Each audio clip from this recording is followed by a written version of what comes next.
What's that, sir? Where do I see myself in 6 months? Well, it's February, so ideally working for your camp?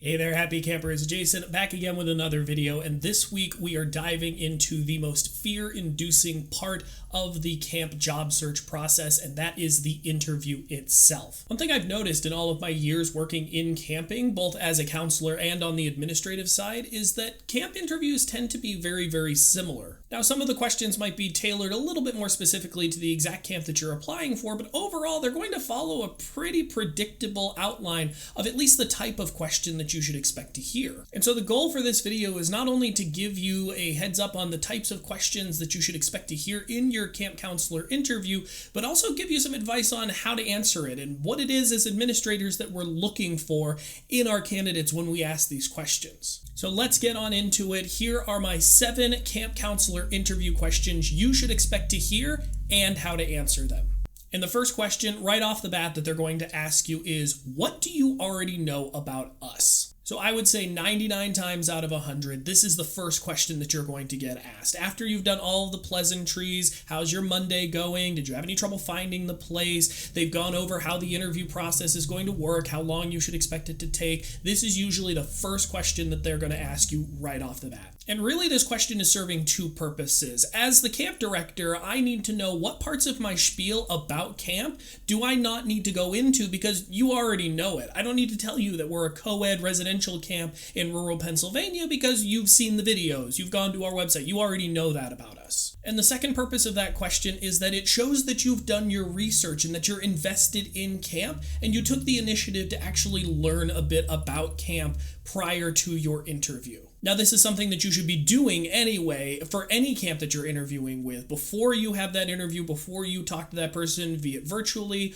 or over the phone or in person, you should at least know the basic information about that camp. Prior to your interview with them, you should be going on their website and be able to know where are they located, who's the population of campers that they serve. Take a look at the dates and rates. The cost of camp is going to give you a good idea of the type of population that they serve socioeconomically. You're subliminally telling them that they were worth your time, and so therefore you are worth theirs. The next question that you should expect to hear usually comes pretty early on in the interview as well, is tell me about your experience with children. So of course they've got your resume in front of them. They know if you've worked in a classroom, if you've done work at other camps before, but they want to hear it from you. They want to know what it was like. They want to hear you proudly talk about your time working with youth. Now, I can already see you thinking to yourself, but Jason, what if I don't have any formal experience working with kids? And you know what? That's okay. I think a lot of times when people hear this question, they put emphasis on the word working. They think it means paid positions with children. And while those are great to talk about, means that somebody else put trust in you to watch and take care of campers or children,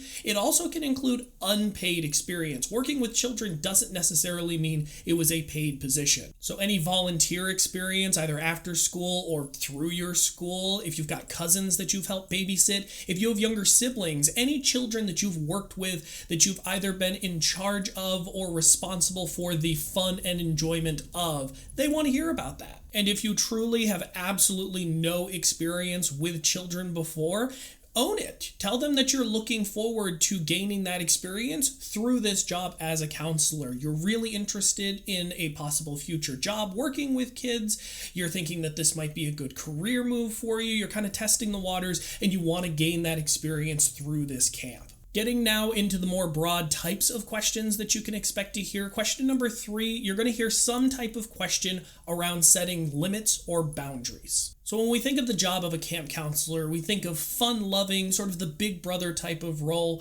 but there are limits to where that relationship with children should end. And so when we're interviewing staff, we need to know that you're the type of person that knows where that fine line sits between being their camp counselor and being a little too best friendly with them. Now, this question could take the very straightforward approach of tell me about the role of boundaries in a camp counselor-camper relationship. They could do the tried and true tell me about a time you had to set boundaries with a child. Or it could be more of a broad ideological question, such as, give me 3 examples of something that's inappropriate for a counselor to share with their campers. And it's important for you to be able to make that distinction to the person that you're interviewing with. I mean, if you get the job, all of this is going to be gone over during orientation anyway, or at least it should, but you still want to verbalize for the person that's interviewing you that you shouldn't be sharing your personal life, your sex life, any of those details that are outside of camp that the child really doesn't need to know with them. Even if they beg you, even if they promise that they won't tell their friends or anybody else, they just want to know, just don't even do it. That's one of the quickest ways to get yourself fired from camp, but that's another video.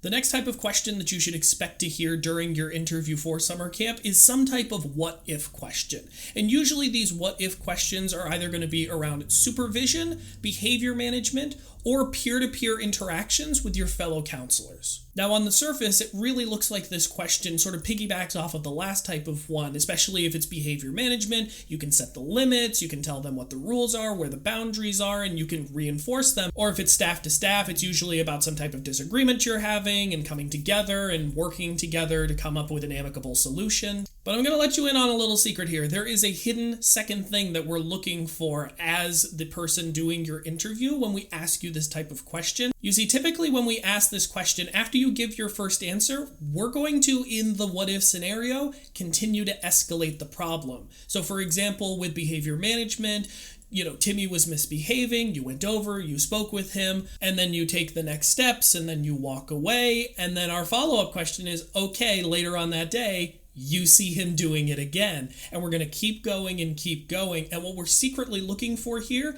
is, at what point do you ask for help? And those of you that have done summer camp interviews before, you're totally rolling your eyes right now and like, oh my God, yes, they absolutely asked this question and I just steamrolled right over it, which is not uncommon. But if you want to make yourself stand out as a candidate, have in the back of your head of where the limits are for these types of questions. At what point are you going to go to your supervisor with this issue and ask them to help you solve it? Because as a camp director, that's what I want. If Timmy keeps continuing to disrupt your activity, your responsibility is to the other campers. Let me deal with Timmy. Let the head counselor deal with Timmy. If you've tried several times to get along with your co-counselor and you guys just butt heads and you can't seem to get past it, or they're being really, really stubborn, go to your head counselor, go to the program director with this issue and have them help you out. Now, please offer solutions for you solving the problem first. We do want to know that you're going to attempt to fix the problem in the first place. You're not just going to come to the director with every time that something goes wrong.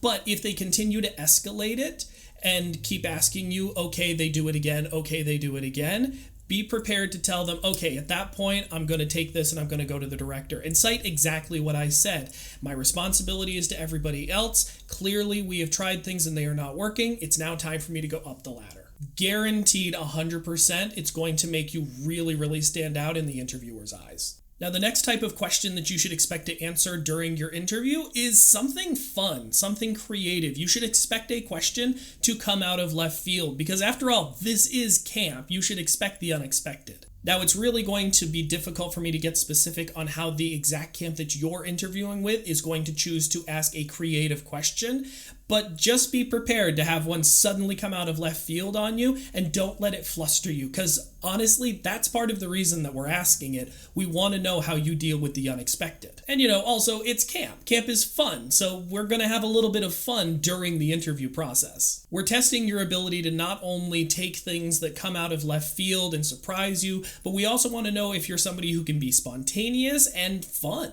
Common questions that I see that fall into this category are, right now, just sing me a song, please. If you could have any superpower, what would it be? What's your third most favorite color and why? If you could invite any famous person, living or dead, over your house for dinner, what type of salad dressing would you serve on the salad? Just remember to roll with it, expect it, don't get too flustered by it, and ultimately have fun with your answer. Now, the sixth question that you're going to hear during your interview, it's usually one of the last questions that gets asked, and it is the dreaded, is there anything else that I need to know?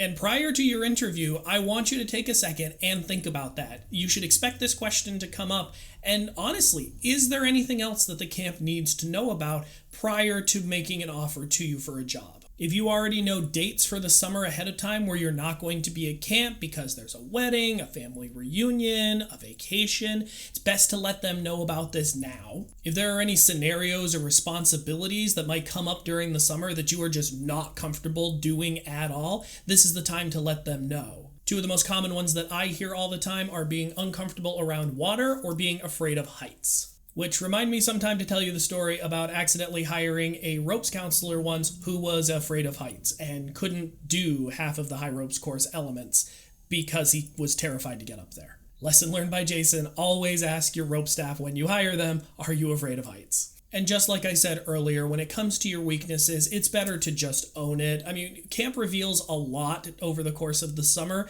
and chances are that these weaknesses, they're going to come out eventually. We're going to figure it out that you really don't like going in boats or that you're terrified to be more than 4 feet off the ground. So it's better to just get this out of the way in the beginning. We will respect your honesty way, way more than if later on during the summer we're like, why did you never tell us about this? When we asked you, is there anything else that I should know? Plus, if we really, really like you as a candidate, we might be able to work around those requirements. I mean, unless it's like an absolutely essential part of the job, we're willing to be flexible for the right candidate if it's something that like you really, really don't feel comfortable with. After all, camp is about feeling comfortable and pushing yourself and exploring new boundaries, and so we'd be a little hypocritical if we didn't also extend that to our staff a little bit. And then the last question that you should expect to hear during your interview, it's usually the final question that gets asked, and that is the, do you have any questions for me? Now, I'm going to leave you dangling here just a little bit, just a little bit, and I'm sorry for it,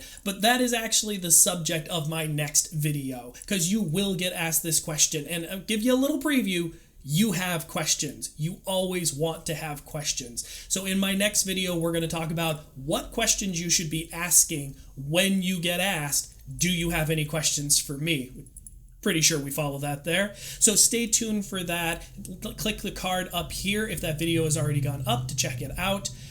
But look forward to that. There's tons of questions that you can ask when you're presented with that really, really can help shine a good light on you as a candidate. So looking forward to that video. It's going to be so much fun. All right, friends. So that is going to do it for this video. Thank you so much for watching. As always, if you really, really enjoyed our content, click that subscribe button down below, and we will see you next time. All right, campers, lights out.